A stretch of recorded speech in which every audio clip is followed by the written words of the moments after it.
Sua internet vive caindo ou fica lento no PC, mas no celular funciona normal? Em menos de 8 minutos eu vou te mostrar um ajuste simples no Windows que resolve isso. Esse ajuste é algo que eu uso direto em análise de sistema, troubleshoot de rede e até ambiente de pentest, quando o problema não é o provedor, é o DNS. Para você entender rápido, quando o DNS do seu provedor é lento ou instável, a internet parece que caiu, mas na real o site só demora para responder. Se esse tipo de dica prática já te ajuda, se inscreva no canal porque eu sempre posto soluções diretas sem enrolação. Conteúdo prático toda semana.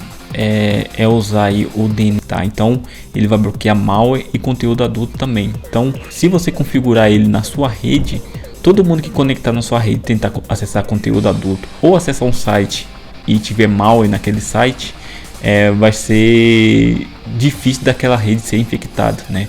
Ou se ele buscar conteúdo adulto na internet, ele não vai localizar porque esse DNS ele bloqueia esse tipo de conteúdo, né? Bloqueia o filtro desse conteúdo, né?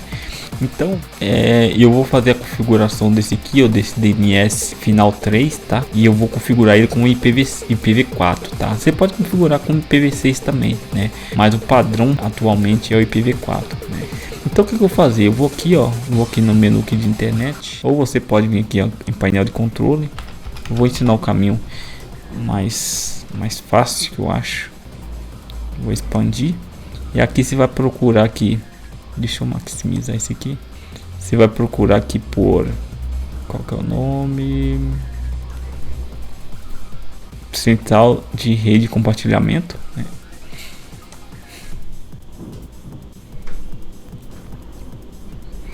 E aqui eu vou aqui na opção que alterar a configuração de adaptador.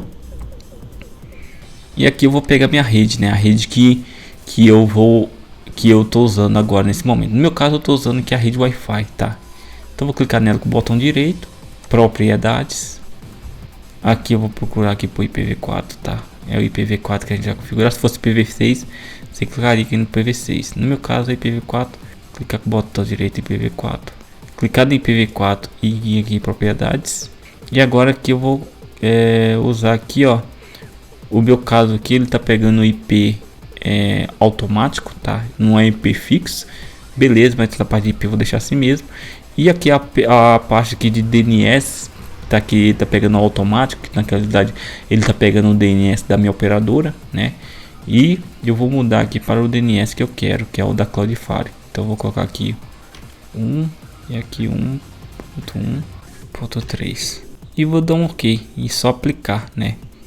Então aqui agora, a partir do momento, toda a navegação que você for fazer, ele vai passar pelo DNS público da Cloudflare, né? Então, que agora eu já vou navegar de forma segura, vou bloquear conteúdo adulto e malware, né, na minha máquina. Agora, se você quer sair do básico e realmente entender rede, segurança ofensiva e como resolver esse tipo de problema em nível profissional, eu deixei meus cursos completos na descrição. É o mesmo conhecimento que eu uso em ambientes reais, não teoria de fora. Se esse vídeo te ajudou, testa aí e comenta se melhorou. Qualquer dúvida, deixe nos comentários. Até a próxima.